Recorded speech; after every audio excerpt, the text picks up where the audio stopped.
রোদ রূপকে নিজের থেকে ছাড়িয়ে চলে যেতে নিলে অচেতন রূপ নিজের অজান্তেই রোদকে জড়িয়ে ধরে। এতে রোদ মুচকি হেসে রূপের কপালে একখানা চুমু এঁকে দেয়। তবে একটা বিষয় তখন রোদের মাথায় ঘুরপাক খাচ্ছে। কেন জানি তার মনে হচ্ছে রূপের দেহের তাপমাত্রা ধীরে ধীরে বাড়ছে। যে পরিমাণে সে পানিতে ভিজেছে তাতে জ্বর আসাটাই স্বাভাবিক। রোদ রূপকে একটা জ্বরের ঔষধ খাইয়ে তার পাশে বসে থাকে।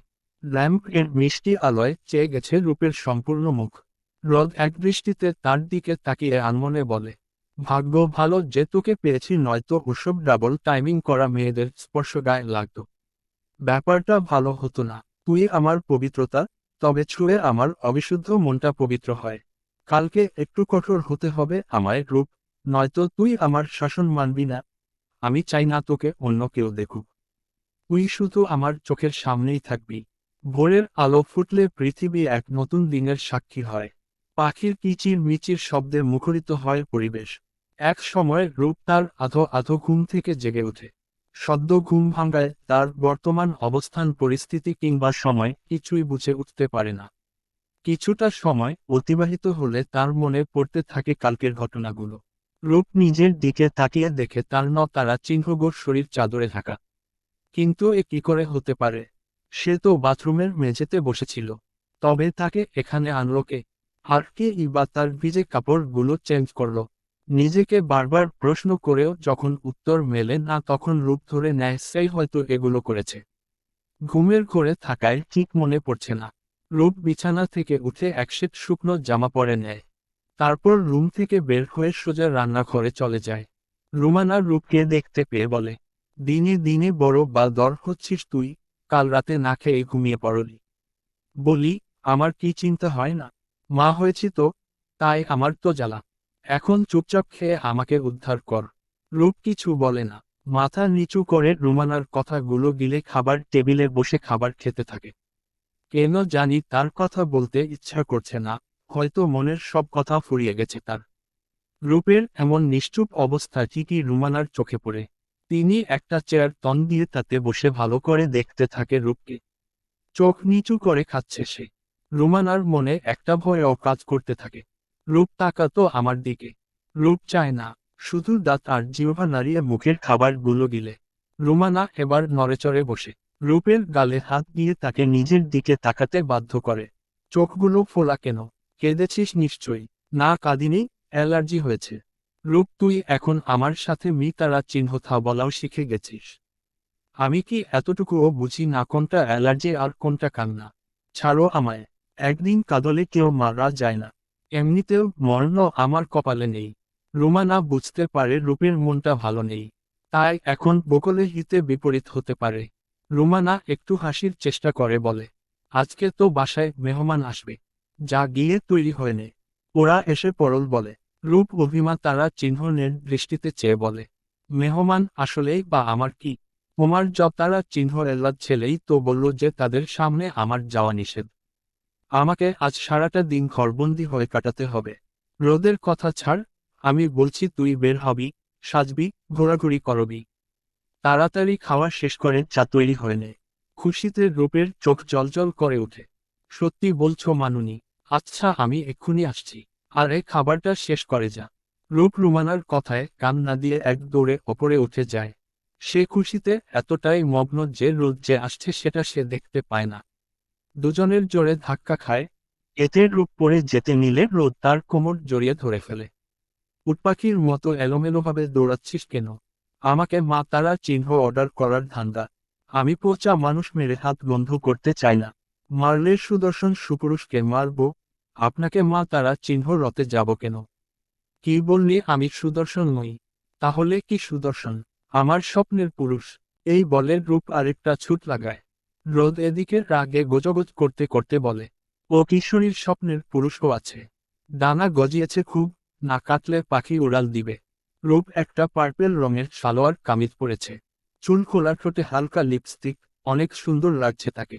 ওড়নাটা ঠিক করে রূপ একবার আয়নায় তাকায়। সবাই বলে সে নাকি তার মায়ের মতোই সুন্দর হয়েছে। আজ সত্যি নিজের চেহারায় মায়ের মুখটা যেন ভেসে উঠছে। গুনগুন করতে করতে রূপ পিছনে চাইলে দেখে রোদ দরজায় হেলান দিয়ে তার দিকে তাকিয়ে আছে স্থির দৃষ্টিতে। ভয়ে রূপের গলা শুকিয়ে গেছে। রোদ ভাইয়া, তুমি কোথাও যাচ্ছিস নাকি? না মানে এই আর কি। নিচে যাচ্ছিস বুঝি? কি ভেবেছিস আমি বুঝতে পারবো না? আমি কি গল্পের নায়কের মতো বোকা নাকি যে তুই গিয়ে একজনের কোলের ওপর পড়বি, সেটা দেখে আমি রেগে মেগে তোকে রুমে বন্দি করে সাতারা চিহ্নস্তি দেব? আমি রোদ, আগেভাগে টের পেয়ে যাই তোর পরবর্তী পদক্ষেপ। রূপ আমতা আমতা করে কিছু বলতে যাবে, ঠিক তখনই রোদ রূপের হাতটা ধরে এক টানে তাকে নিজের সাথে মিশিয়ে নেয়। আরেক হাত দিয়ে রূপের চুলগুলোতে হাত বুলাতে বুলাতে রোদ বলে, তোকে দেখার অধিকার শুধুই আমার। সেটা হোক সাজার পরে কিংবা আগে। অন্য পুরুষের সামনে নিজেকে প্রদর্শন তোর জন্য তারা চিহ্ন অন্ডনীয় অপরাধ। রোদের কথায় রূপের মনে খানিক অভিমান জমে। নিজেকে জোর করে রোদের কাছ থেকে ছাড়িয়ে বলে, আমার প্রতি তোমার এত অধিকারবোধ কবে জন্মালো ভায়া? আমি তো এতিম, যাকে দেখলে তোমার গা কিনকিন করে, সহ্য হয় না আমাকে। তাহলে আজ কি হলো তোমার? দূর দূর করে তাড়িয়ে দেওয়ার বদলে কাছে টেনে নিচ্ছ। তুই কি আমায় বুঝিস না রূপ? আমি কি চাই সবই কি তোর কাছে অজানা? হ্যাঁ, সবই আমার কাছে অজানা। আমি কিছুই জানতে চাই না। দরকার নেই আমার তোমাকে, চলে যাও তুমি আমার জীবন থেকে। যাব না আমি, কি করবি করে নে। রূপের রাগ তখন চরমসীমায়। এমতাবস্থায় রাগ ওঠাই স্বাভাবিক। এত জীবন যে তাকে নিজের কাছে বিন্দুমাত্র খেসতে দেয়নি, কাছে গেলে নখ সিটকিয়েছে, আজ হঠাৎই বা কেন এত ভালোবাসা উতলে উঠল? রোদ তো কখনোই রূপের ভালোবাসার দাম দেয়নি, দেয়নি তার অপ্রকাশিত অনুভূতিগুলোর মর্যাদা।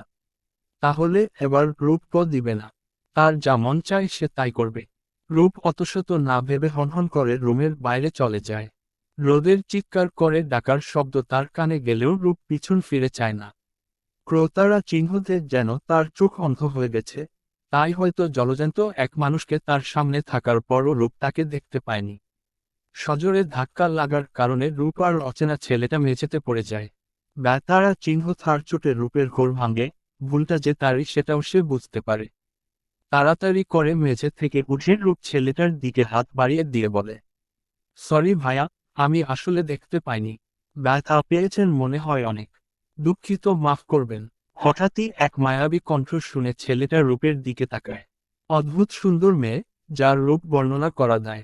রূপের সৌন্দর্য অন্যান্য সুন্দরী রমণীর মতো নয়। তার চেহারায় অনেক খুঁত থাকলেও যেন খুঁতগুলোই তাকে নিখুঁত করে তুলেছে। বেশ কিছুক্ষণ এভাবে তাকিয়ে থাকার পর ছেলেটা রূপের হাত ধরে উঠে দাঁড়ায়। চোখের চশমাটা ঠিক করে ঠান্ডা কণ্ঠে বলে, না না, ঠিক আছে। চলতে ফিরতে এমন একটু আলতু হয়ে থাকে। আমি রাজ, কিন্তু আপনাকে তো ঠিক চিনলাম না। আমার নাম। রূপ নিজের নামটা বলতেই যাবে, ঠিক তখনই তার পিছন থেকে এক শক্তিশালী পুরুষালী কণ্ঠ বলে ওঠে, ওর নাম রূপ। মুহূর্তের মাঝেই রূপ বুঝে যায় তার পিছনে তার জতারা চিহ্ন রোদ দাঁড়ানো। কিছুক্ষণ আগে সাহসিকতার সাথে রোদের মুখে মুখে তর্ক করলেও এখন তারা চিহ্ন তার বুক কাঁপছে। আরে দোস্ত, কখন থেকে খুঁজছি তোকে, কোথায় ছিলি? আর উনি তোর কে হন? রূপ আমার। আমি ওনার ছোট বোন। রূপ তড়িঘড়ি করে উত্তর বসিয়ে দেয় রোদের কথায় পিঠে। রোদ এতে রূপের দিকে কটমট করে তাকালেও রূপ গায়ে লাগায় না, বরং বিস্তর হাসি হেসে তার গায়ের জ্বালা বাড়িয়ে দেয়। অনেক সুন্দর দেখতে তোর বোনকে। আমার সাথে বিয়ে দিয়ে দে, কোনো যৌতুক নিব না। রাজ ফিসফিসিয়ে রোদের কানে কানে এই কথাগুলো বলে। এতে রোদের রাগের পরিমাণ আরও বেড়ে যায়। তবুও নিজেকে সংযত করে চাপা গলায় রূপকে বলে, রান্নাঘরে গিয়ে আমাদের দুজনের জন্য কফি বানিয়ে আনো, যা। রূপ বাধ্য মেয়ের মতো রান্নাঘরের দিকে পা বাড়ায়। চলে যেতে দিলি কেন তোর বোনকে? আরেকটু থাকতো, প্রাণ ভরে দেখতাম। হালার পুতক, নজর ঠিক কর, ও আমার বোন না, হবু বউ। আর তোর হবু ভাবি আমার সাথে রাগ করেছে তাই আমার বোন বলে পরিচয় দিয়েছে। রাগও করলে বউ বোন হয়ে যায়, আলবাদ হয়ে যায়। তুই বুঝবি না, জীবনে তো একটাও রিলেশন করেসনি, বুঝবি কি করে? তোদের মতো কতগুলো শেয়ালের জন্যই করতে পারিনি। কাউকে পছন্দ হলে টেনে নিয়ে চলে যাস। প্রেমের ব্যাপারে তোর ভাগ্য অনেক খারাপ রাজ। প্রেমের আশা ছেড়ে বিয়ে করেনি, তা না হলে বউ ও জুটবে না। বাড়ির কাজ সারতে সারতে আজ একটু দেরি হয়ে গেছে। বলতে গেলে এখন অনেক রাত। রূপ ছাদের দেয়াল ঘেঁষে দাঁড়িয়ে আছে। হালকা বাতাস তাকে ছুঁয়ে চলে যাচ্ছে। মন যতই খারাপ থাকুক, প্রকৃতির কাছে এলে রূপের মন ভালো হতে বাধ্য। একমাত্র প্রকৃতিই তাকে বুঝে, না হলে পৃথিবীর মানুষ বড়ই স্বার্থপর, তারা কেবল রূপকে ব্যবহার করে। কেউ ব্যতিক্রম নয় তার এই ভাবনায়। হঠাৎ ছাদের দরজা বন্ধ হওয়ার শব্দ কানে এলে রূপ তারা চিহ্ন অয় তারা চিহ্ন অয় পিছন ঘুরে তাকায়। অগ্নিমূর্তি রোদকে দেখে সে বিস্মিত হয় না, কারণ সে এটা আগেই ধারণা করেছিল। রোদ রূপের কাছে এসে বলে, এক্ষুনি ছাদের দেওয়ালের উপর উঠে দাঁড়া। দাঁড়াতে গিয়ে পা পিছলে পড়ে গেলে। কেউ তো আমাকে ধরবার মতো নেই, তোকে দাঁড়াতে বলেছি আমি। রূপ কোনো কথা বাড়ায় না। রোদের কথা মত অতি কষ্টে দেওয়ালের ওপর উঠে দাঁড়ায়, কিন্তু কয়েক ইঞ্চির দেওয়ালে ব্যালেন্স করে দাঁড়াতে তার ভীষণ কষ্ট হচ্ছে। ভাইয়া আমার হাতটা ধরো, পড়ে যাব আমি। রোদ কোনো কথা না বলে রূপের পা জড়িয়ে তাকে কাঁধের উপর ফেলে সোজা হাঁটা দেয়। রূপ তো নামার জন্য অধৈর্যের মতো হাত পা ছোড়াছুড়ি করছে। কোথায় নিয়ে যাচ্ছ আমায়? নামাও বলছি, গেলেই দেখতে পারবি। রোদ চিলেকোঠার ঘরে পা রাখতেই রূপ হকচকিয়ে ওঠে। সারা জীবন অবহেলে পড়ে থাকা ঘরটিকে কেউ অপূর্ব বিন্যাসে সাজিয়েছে। চারিদিকের ধুলা, অপ্রয়োজনীয় জিনিসপত্র সরিয়ে পরিষ্কার করা, তারপর মোমবাতি আর গোলাপের পাপড়ি দিয়ে সাজাতে মানুষটার কষ্ট কম হয়নি। অন্ধকার রুমে একমাত্র আলোর উৎস মোমবাতিগুলো। রূপ অবাক চোখে চারিদিক পর্যবেক্ষণ করার পর রোদের দিকে তাকায়। রোদ একটু মুচকি হাসি দিয়ে তাকে কোল থেকে নামায়। তারপর রূপের কানের কাছে মুখ বাড়িয়ে হাসকি কণ্ঠে বলে, পছন্দ হয়েছে। রূপ তখনও বিস্ময়ের শীর্ষে। রোদ তার জন্য এসব করেছে। এতদিন তো রূপ শুধু গল্পে পড়েছে, যখন পড়েছে তখন দীর্ঘশ্বাস ছেড়ে ভেবেছে, ইস, আমার জীবনেও যদি এমন এক মুহূর্ত আসত। আজ স্বয়ং সেই মুহূর্ত তার জীবনের দরজায় কড়া নাড়ছে। এসব তুমি করেছ? জি ম্যাডাম। কার জন্য? আমার হবু বউয়ের জন্য। রোদের মুখ থেকে হবু বউ শব্দটা বের হওয়ার সাথে সাথেই রূপের মুখে অন্ধকার ছেয়ে যায়। চোখ পানিতে টলমল করতে থাকে, মনে হয় এই বুঝি টুপ করে 1-2 ফোঁটা গড়িয়ে পড়বে তার গাল বেয়ে। রূপ মুখটা অন্য দিকে নিয়ে শান্ত কণ্ঠে বলে, ও তাই তো, এত সাজসজ্জা তো কোনো ভাগ্যবতীর কপালেই জুটবে। আমার তো ভাগ্যটাই খাতারা চিহ্নরাপ। আমাকে এনেছো কেন এখানে? তাকে নিয়ে আসবে, আমাকে এগুলো দেখিয়ে লাভ কি? রূপের অভিমানী সুর রোদের মনকে দোলা দেয়। রূপের কথায় কথায় রাগ করার অভ্যাসটা রোদের ভীষণই পছন্দ। এককাল হেসে রূপের 2 কাঁধে হাত রেখে বলে, চোখে চোখ রেখে কথা বলতে হয় জানিস না? ম্যানার্স শিখিসনি নাকি? রূপ সেই মুহূর্তেই রোদের দিকে তাকিয়ে বলে, এই নিন, তাকালাম আপনার দিকে। এখন বলুন, কি বলবো? কেন আনলেন এখানে আমাকে? এমনি। রূপের গা জ্বলে যাচ্ছে রাগে। রোদ যদি বয়সে তার থেকে বড় না হতো তাহলে আজ রূপের হয়ে বেতারা চিহ্ন অরপ মার খেত রোদ। কিন্তু বয়সের করে আজ সে বেঁচে গেল। রূপ নিজের কাছ থেকে ঝাড়া দিয়ে রোদের হাত সরিয়ে বলে, থাকুন আপনি আপনার হবু বউকে নিয়ে, আমাকে এসব আদিক্ষেতার মাঝে জড়াবেন না। এই বলে রূপ চলে যেতে নিলে রোদ তার হাত ধরে ফেলে। তারপর এক হ্যাচকা টানে তাকে নিজের বুকের সাথে মিশিয়ে নেয়। রোদের ঘনিষ্ঠ স্পর্শ পেয়ে রূপের মন আরও কিছুটা অশান্ত হয়ে পড়ে। এই বুকে সে ছাড়া অন্য কোনো নারী মাথা রাখবে না, রাখতে পারে না। রূপ এবার হাও মাউ করে কাঁদতে শুরু করে। আপনি অনেক খারাপ রোদ ভাই, অনেক অনেক খারাপ। আমাকে একটুও বোঝেন না, শুধু আমাকে কষ্ট দেন। অস্পষ্ট শব্দগুলো বুঝতে রোদের বেশি সময় লাগে না।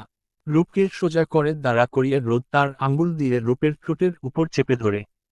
খুশ, আর একটাও কথা না। আজকের রাতটা আমি তোর কাদার শব্দ শুনে নষ্ট করতে চাই না।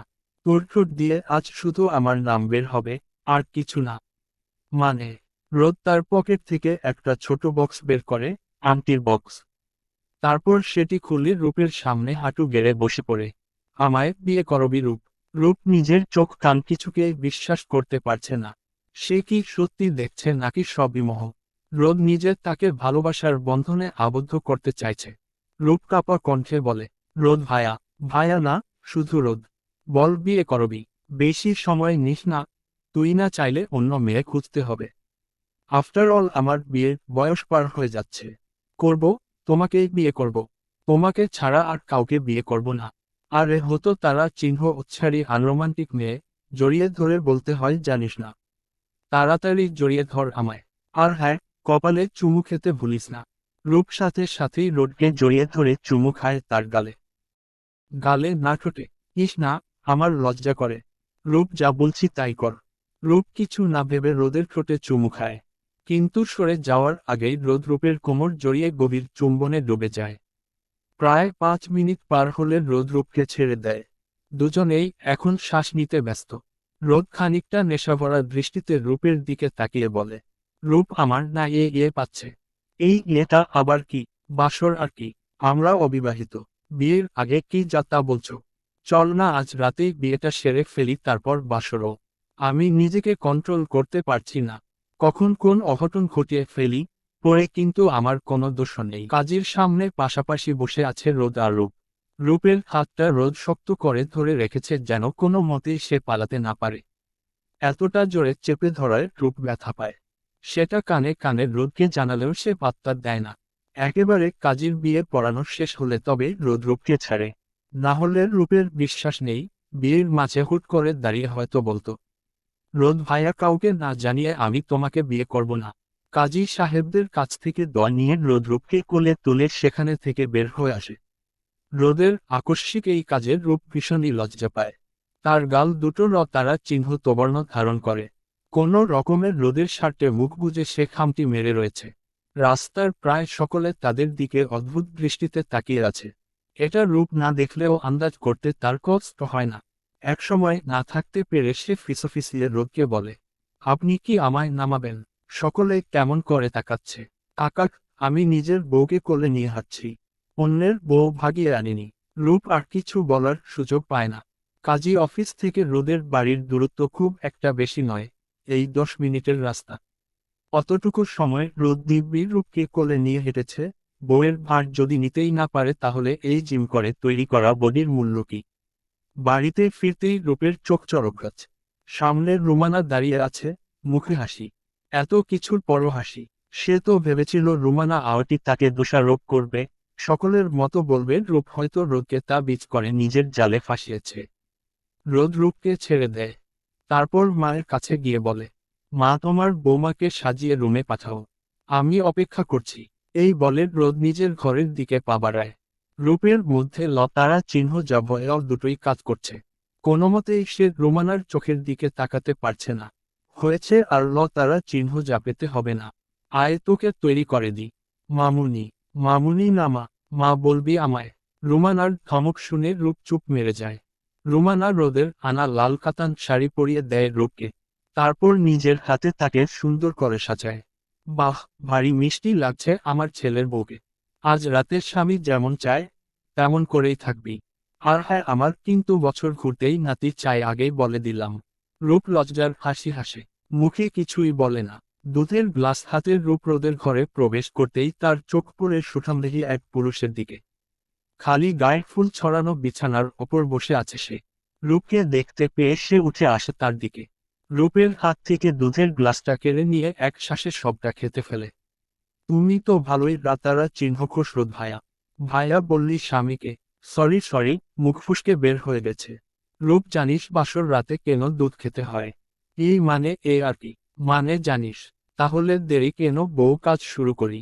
রূপ কথা বলার ফুরসত পায় না। তার আগেই রোদ রূপকে কোলে নিয়ে বিছানায় শুয়ে দেয়।